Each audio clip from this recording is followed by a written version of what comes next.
সবাই মনে করছে আমি মারা গেছে, আল্লাহ আমাকে হেদায়েত দান করছে, এই উপলক্ষে আমি বেঁচে আছি। বাংলাদেশের মানুষ সবাইকে আমি বলি আমি বেঁচে আছি। আর এটা যারা করছে আমাকে সত্যতাভাবে তাদের আমি শাস্তি এবং সুষ্ঠু বিচার চাই, যাতে যেন আমার সাথে যেটা হয়েছে সেটা যেন আর কারোর সাথে যেন এরকম না হয়, কিন্তু ঘটনাটা এর সাথে আর কারোর সাথে যেন না হয় এরকম। আচ্ছা, আপনি যে ওখানে পড়ে গেছিলেন ওটা কিভাবে ছিলেন? ওইখানে বাঁচলেন কিভাবে? ওখানে আমি পড়ে যাওয়ার পরে আমি সিবাতে ঢুকে যাই, যাওয়ার পরে ওখানকার লোকজন বলে যে বাবা তুমি বসো বসো। তখন আমি ওখানে বসে মানে ক্যাথ হয়েছিলাম, মানে যদি ওসারে থাকতাম তাহলে তো আমার কাটা পড়ে যেত, মানে ক্যাথ হয়েছিলাম, এই কারণে আমি বেঁচে ছিলাম। যখন 16 মারে তখন আমাকে ওখান থেকে আমি শূন্য বের হই, হওয়ার পরে ওরা আমার উপরে থান বলে যে এই যে মোবাইল চোর ধর ধর ধর। তখন ওরা আবার আমার কাছে আসে মারপিট করার জন্য। আমি ওখান থেকে আমার জীবনের ভয়ে আমি পেলায় চলে যাই নগর থেকে, আলতাফনগর থেকে নশদপুরে মাঝখানে আসে, মানে রেল স্টেশন পাবে এই ক্ষেত্রে ওরা আমার হাতটা ছেড়া দেয়। আপনি কয় ছেলে মেয়ে? আমার এক ছেলে আর 2টা মেয়ে। আপনি বর্তমান পেশায় কি করেন? আমার পেশার দোকানদারি আছে, দোকানদারি মুদিখানা দোকান আছে। আচ্ছা, ঠিক আছে। নিতে গেছিলাম মেয়ের বাসায়, জামাই ছিল মেয়ে ছিল, ওখানে আমি গেছিলাম। যাওয়ার পরে আমি টাকা পয়সা নিয়ে 10টা 10:30 11টার দিকে আমি মেয়ের বাসার থেকে বের হওয়ার পরে বগুড়াতে আমার আর একটা জায়গায় কাজ ছিল। তো কাজটা সেরে আমি রেল স্টেশনে আসা আমি চা খাই। চা খাওয়ার পথে আমার বাম পকেটের টেকা ছিল, বাম পকেটের টেকা ছিল। আমি এই টেকা না বের করে ওই টেকাটা আমার হাতের টান হট করে বের হয়েছে, যে এই টেকাটা আরো সেভ করে রেখা দেয়। ইতি টাইমে ওরা খেয়াল করে এই টেকাটা 50,000 টাকা ব্যান্ডিল ব্যাংকের টেকা, ওই টেকাটা ওরা খেয়াল করে। খেয়াল করার পরে আমি অতটা মার্ক করিনি, মার্ক না করে আমি চাটা খেয়ে দেয়, ওখানে টিকিট খেয়ে দেয়। আমি রেল স্টেশনে আসা বসে থাকি, আমার কাছে 2-1টা চেনাপড়া বসে থাকে। আমি ওগুলো চিনি না, চেনাপড়া মাস্ক পরে আছে, আমি অতটা চিনতে পারিনি। শোন আমি ট্রেনে উঠলাম। ট্রেনে ওঠার পরে আমি টিকিটও কাটছিলাম না, 2টা গাড়ি একবার আসিছে। তো এই দিক থেকে একটা শান্তাতে একটা ঢুকছে আর ওই দিক থেকে একটা গাইবান্ধা ট্রেন ঢুকছে। তাই আমি ওই পার হয়ে যায় ঢুকলাম, গ্যাস উঠলাম। একে সামনে কার বগির পিছন ক্যাটটাতে আমি উঠছি। ওঠার পরে আমি গ্যাস বসে আছি, বসে থাকার পরে ওখানে দাঁড়ায় থাকলাম কিছুক্ষণ। যখন তারওলা গেল কাহলে গেল সেই টাইমও লোক ফাঁকা হয়ে গেল, তারওলা গেল লোক একটা ফাঁকা হয়ে গেল। আলতাফনগর যা মানে লোকই আর নেই, মানে ফাঁকা বগি ফাঁকা, 2-1জন হঠাৎ মঠাৎ 2 সাইডে বসে আছে।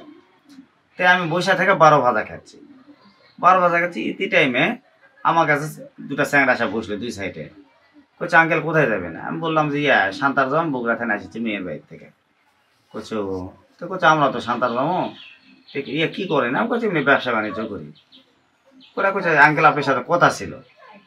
ওয়া কইছে এদিকে উঠে আসে। আমার ট্রেনের তো আরো 2-4জন লোক আছে, আমি অতটা সন্দেহ করিনি। নিয়ে যাওয়া আমাকে মারপিট করে রাখলো, করার পরে একজন আরো 3-4জন ওর কাছে আসলো, মারপিট করে রাখলো, মানে এল্লাতে ঘুষাবে রাখলো। আরো লোকজন কাছে কেবা কি হয়েছে, কোথাও আমাকে মোবাইলে পড়াতেন কেরাইছে, বসে আসো মোবাইল পড়াতেন কেরাইছে, এই করে আমাকে মানে মারধর করে রাখছে। প্রচুর মারধর করার পরে শোন আমার পকেটে টেকা ছিল, টেকাটা কেরাই নিছে। টেকাটা কেরাই নেওয়ার পরে আমার করছে তুই আমি সখন মাস্ক টানা চিন্তা ফেলাইছি একজন। শোন আমি ওই চায়নাটা চিনতে পারছি, ওর বাড়ি হচ্ছে ডরপুর, চায়নার নাম হচ্ছে সুমন। চায়নাকে আমি এর আগেও দেখছি, 5-7 বার দেখছি, মানে যাকে আমি বাইরে পেটাইছি তার শালা ওটা। আমাকে দেখতে পারছি, চিনতে পারছি। তখন করছে এই আমাকে চিনা পারছে, এই যদি বেচা থোয়া যায় তাহলে কিন্তু আমাকে পরিস্থিতি খারাপ হয়ে যাবে। অতএব এটি যদি চাকুও মারা যায় তাহলে তো ট্রেনত মূল্য তা পুরোটা তো সামকের হবে। অতএব একে ট্রেনের টান ফেলা দেয়। তখন ওরা আমার ট্রেনের গ্রোথ নিয়ে আসে, নিয়ে আসার পরে ওরা কয় তুই লাভ দেবো না তুই চাকু মারবো, তুই লাভ দেবো না চাকু মারবো, এইভাবে আমাকে হুমকি দেয়। লইলে তিনকে চাকুও ধরে, তুই লাভ দিলে দিব, না দিলে কিন্তু চাকু মারবো। তখন আমি তা আলতাফনগর মানে নশদপুর পাবো, এই টাইমে ওরা আমাকে মানে ঝুলানোর অবস্থায় রাখে। আমি ওঠার জন্য বারবার চেষ্টা করি, ওরা ওইকে হাতে একা কয় ওটাই হাতে একা দেয় বারবার। আমাকে হাত ধরে বাসে, আবার হাত ওই সরাইলে চলে যায়, আবার হাতে একবার ধরে আবার ছাড়া দেয়। এবার করতে করতে যখন রেল স্টেশন পাবো এই টাইমে ওরা আমার হাতটা ছাড়া দেয়। ছাড়া দেওয়ার পরে আমি ঘোরাতে মানে রেলের নিচে পুরা যাই। ওখান থেকে আমি ওখানে ওরা সিগাচিরি করে কয় মোবাইল চোর এইভাবে সিগাচিরি করে। তখন বাধ্যকতা আমি তখন বাধ্যগত তখন ওখান থেকে বের হয়ে আল্লাহ আমাকে বেঁচা থুইছে, আল্লাহর কাছে হৃদয় দান করি। আমি বাধ্যগত ওখান থেকে বের হইয়া তার মানে আমাকে দৌড়াদৌড়ি করে পিটপার জন্য চলে আসে। আমি চিন্তা ভাবনা করলাম আমি তো যে অবস্থা আমার এখানে যদি আমি আরো পিটুন খাই তাহলে তো আমি এখানে আর বাঁচবো না। ওখান থেকে আমি আমার পাড়ার উপরে দৌড়া চলে যাই, যে আমার নিজের সেফ আমি নিজে করবো। কারণ আমার কাছে মোবাইল আছে, আরো 2টা মোবাইল আছে আমার কাছে অলরেডি। ছোট একটা মোবাইল আছে, বড় একটা মোবাইল আছে আমার এই পকেটে আছে, ডান পকেটে। ওরা মোবাইলগুলো লাইনিংটা ঝুলন্তর অবস্থায় আমার খুঁজল। আচ্ছা, দুলা ভাইকে পাঠাইছি আজ 15-20 দিন হলো। পাঠা দেওয়ার পরে 6 জনকে একসাথে পাঠাইছি, 5 জনের কাজ হয়ে গেছে, আকামা হয়ে গেছে, কাজ হয়ে গেছে। এর একটা কাগজের নাম হচ্ছে পিকে কাগজের অর্থটা পিকের যে কোনো মোহাম্মদ থাকতে হবে, না হলে যে কোনো অর্থটা থাকতে হবে। সৌদিরা এরা মোহাম্মদের অর্থ যদি না থাকে, পিকে শুধুমাত্র যদি থাকে, তার পিকের অর্থটা হচ্ছে পরমাণিক। এই পিকের অর্থটা পরমাণিক, সেই কাগজটা হতে সময় লাগে। একে কাজও তো আমরা জয়েন কাজে সব করে দিচ্ছি। আর একে বলছি যে কিছুদিনের মধ্যে তোর আকামাটা বের হয়ে যাবে, তোর টেনশন করা লাগবে না, তুই কাজ সেটিং হ, তুই কাজ কর।